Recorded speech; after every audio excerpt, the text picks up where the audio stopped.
Salam sejahtera, terima kasih kerana bersama dengan saya di Nazilin Unity Channel. Selepas didesak letak jawatan gara-gara kalah di dalam kes di mahkamah, yang mana Bung Mukhtar bersama dengan istrinya telah diperintahkan oleh mahkamah untuk membela diri bagi kes rasuah membabitkan dirinya, kali ini Bung Mukhtar pula digesa untuk letak jawatan. Dalam gesaan itu, ianya melibatkan perkara yang mengatakan salah satunya ialah untuk mengelakkan masa turun naik Bung Mukhtar tidak mengganggu operasi pilihan raya. Kata beberapa orang yang mendesak Bung Mukhtar supaya letak jawatan, mereka kata nanti kalau pilihan raya berlaku tahun depan dan pada waktu itu ditakdirkan Bung Mukhtar terpaksa turun naik mahkamah, itu mungkin akan mengganggu perjalanan pilihan raya ataupun kempen untuk Barisan Nasional dan UMNO, kata beberapa orang yang mendesak Bung Mukhtar letak jawatan. Namun ini jawapan Bung Mukhtar selepas didesak supaya letak jawatan Ketua UMNO Sabah. Itu, Bung Mukhtar kata, desakan letak jawatan Ketua UMNO Sabah adalah tidak berwibawa. Apa pula pendapat anda semua? Ketua UMNO Sabah, Datuk Seri Bung Mukhtar Radin, tidak tergugat dengan desakan sesetengah pihak yang memintanya meletak jawatan berikutan keputusan Mahkamah Rayuan semalam berhubung kes rasuahnya. Menerusi satu makluman balas kepada media hari ini, ahli Parlimen Kinabatangan itu berkata, beliau tidak mahu menjawab komen pihak terbabit yang disifatkannya sebagai tidak berwibawa dan berat sebelah. Saya tidak terpanggil untuk menjawab komen dari badan bukan kerajaan NGO yang langsung tidak berwibawa dan berat sebelah, kata Bung Mukhtar lagi. Soal dalaman UMNO, biarlah UMNO yang menentukannya. Kes saya bukan kes baru. Ia berjalan bertahun-tahun, katanya dalam maklum balas itu. Beliau turut memberi reaksi itu bagi mengulas desakan pihak tertentu yang memintanya meletak jawatan sebagai Ketua UMNO Sabah selepas Mahkamah Rayuan semalam memerintahkannya untuk kes rasuahnya dikembalikan ke Mahkamah Session untuk perbicaraan.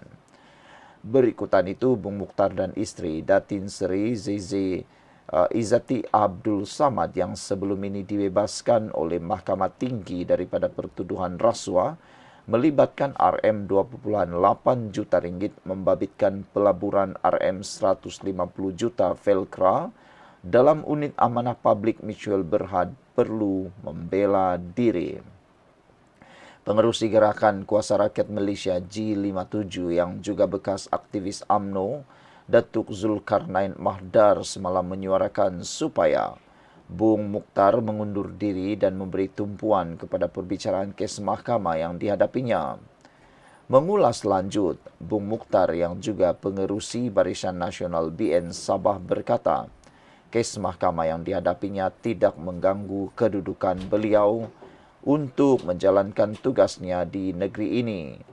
Kepada semua penyokong UMNO BN, bertenang dan jangan terganggu keadaan yang berlaku. Sentiasa fokus kepada memperkasakan parti, kata Bung Mukhtar. InsyaAllah yang benar pasti akan mengatasi yang tidak benar, kata beliau lagi. Sebelum kita berpisah, apa pula pendapat anda untuk isu Bung Mukhtar ini?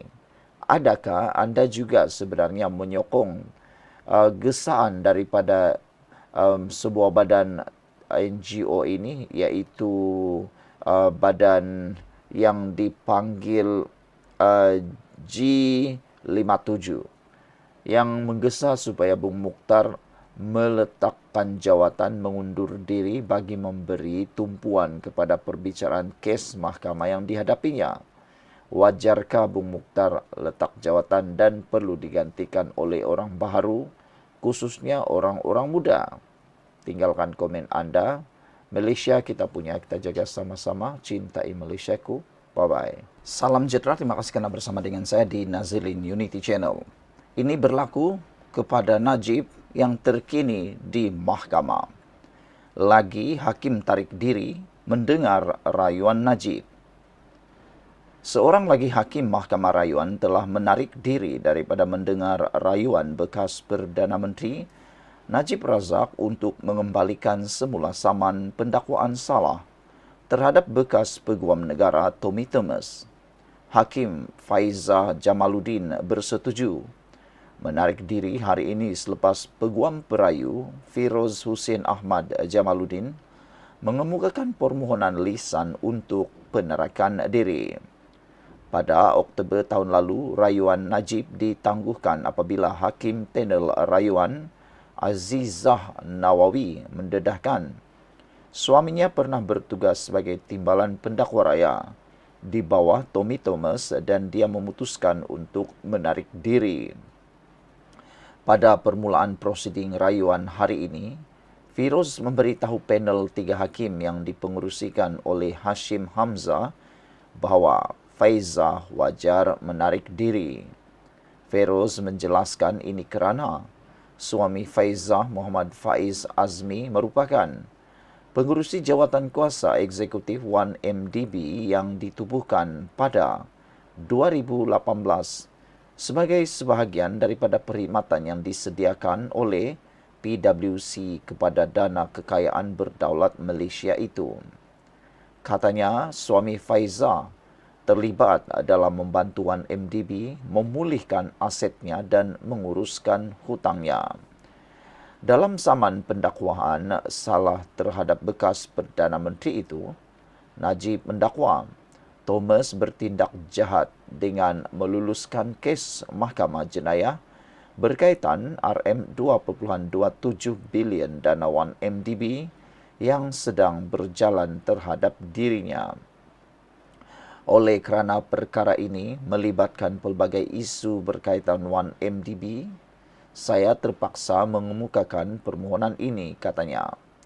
Ini bukan untuk mencemarkan integriti atau kebebasan Faizah dan yang saya kenali selama bertahun-tahun, kata Firoz kepada panel rayuan yang turut dianggotai Hakim Azmi Arifin.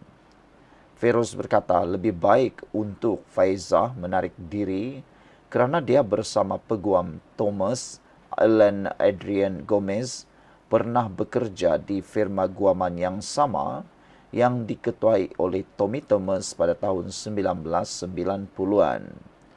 Gomez kini rakan kekongsi di firma guaman Tommy Thomas, manakala Firoz telah membuka firma guamannya sendiri dan Faizah bekas peguam telah dilantik ke Badan Kehakiman. Sebagai tindak balas, Gomez berkata dia tidak melihat kaitan antara penglibatan suami Faizah dalam pemulihan aset 1MDB dengan kesaksamaan mendengar rayuan tersebut. Namun saya sedar keadilan bukan sahaja perlu dilaksanakan tetapi dilihat dilaksanakan. Jadi saya serahkan kepada yang arif sama ada beliau patut menarik diri, kata Gomez. Firoz kemudian berhujah penarikan diri perlu dibuat untuk mengekalkan keyakinan awam terhadap pentadbiran keadilan. Faizah bersetuju menarik diri atas kepentingan keadilan, menjelaskan suaminya telah bersara daripada jawatan kuasa eksekutif tersebut tahun lalu. Hakim Hashim kemudian menetapkan 3 Disember untuk pengurusan kes rayuan Najib, manakala Firoz menyatakan mereka akan meneliti senarai hakim rayuan untuk memilih panel yang sesuai bagi mendengar rayuan itu. Pada 25 November tahun 2022, Hakim Mahkamah Tinggi Kuala Lumpur Ahmad Batche membenarkan permohonan Thomas untuk membatalkan keseluruhan tindakan sivil Najib tanpa perlu melalui perbicaraan penuh kerana tuntutan itu dipenuhi isu politik yang tidak berkaitan. Mahkamah Tinggi memutuskan tindakan sivil itu juga kekurangan butiran tentang pembabitan bekas peguam negara dalam pendedahan salah. Saman Najib tertumpu kepada dakwaan-pendakwaan salah oleh Thomas dalam 4 kes jenayah. 3 kes masih berjalan, kes rasuah RM2.27 bilion 1MDB, kes pecah amanah CBT RM6.6 bilion dengan International Petroleum Investment Company PIC, dan kes pengubahan wang haram RM27 juta SRC Internasional. Mahkamah Tinggi Kuala Lumpur telah memberikan pembebasan penuh kepada Najib untuk kes keempat mengenai kes audit 1MDB. Bagaimanapun tuntutan sivil itu tidak melibatkan kes rasuah RM42 juta SRC Internasional, kes jenayah berasingan daripada kes pengubahan wang haram 27 juta SRC. Dengan Najib telah disabitkan bersalah, dihukum penjara 6 tahun dan didenda 50 juta ringgit. Najib pada asalnya dijatuhi hukuman penjara 12 tahun dan denda 210 juta, tetapi hukuman itu dikurangkan selepas nasihat Lembaga Pengampunan Wilayah Persekutuan kepada Yang di-Pertuan Agong. Peguam Yudhistra Dharma Droy dan Marvin Alai turut hadir bagi pihak Najib dan Thomas dalam prosiding rayuan hari ini. Sekian untuk kali ini, jangan lupa tinggalkan komen Anda.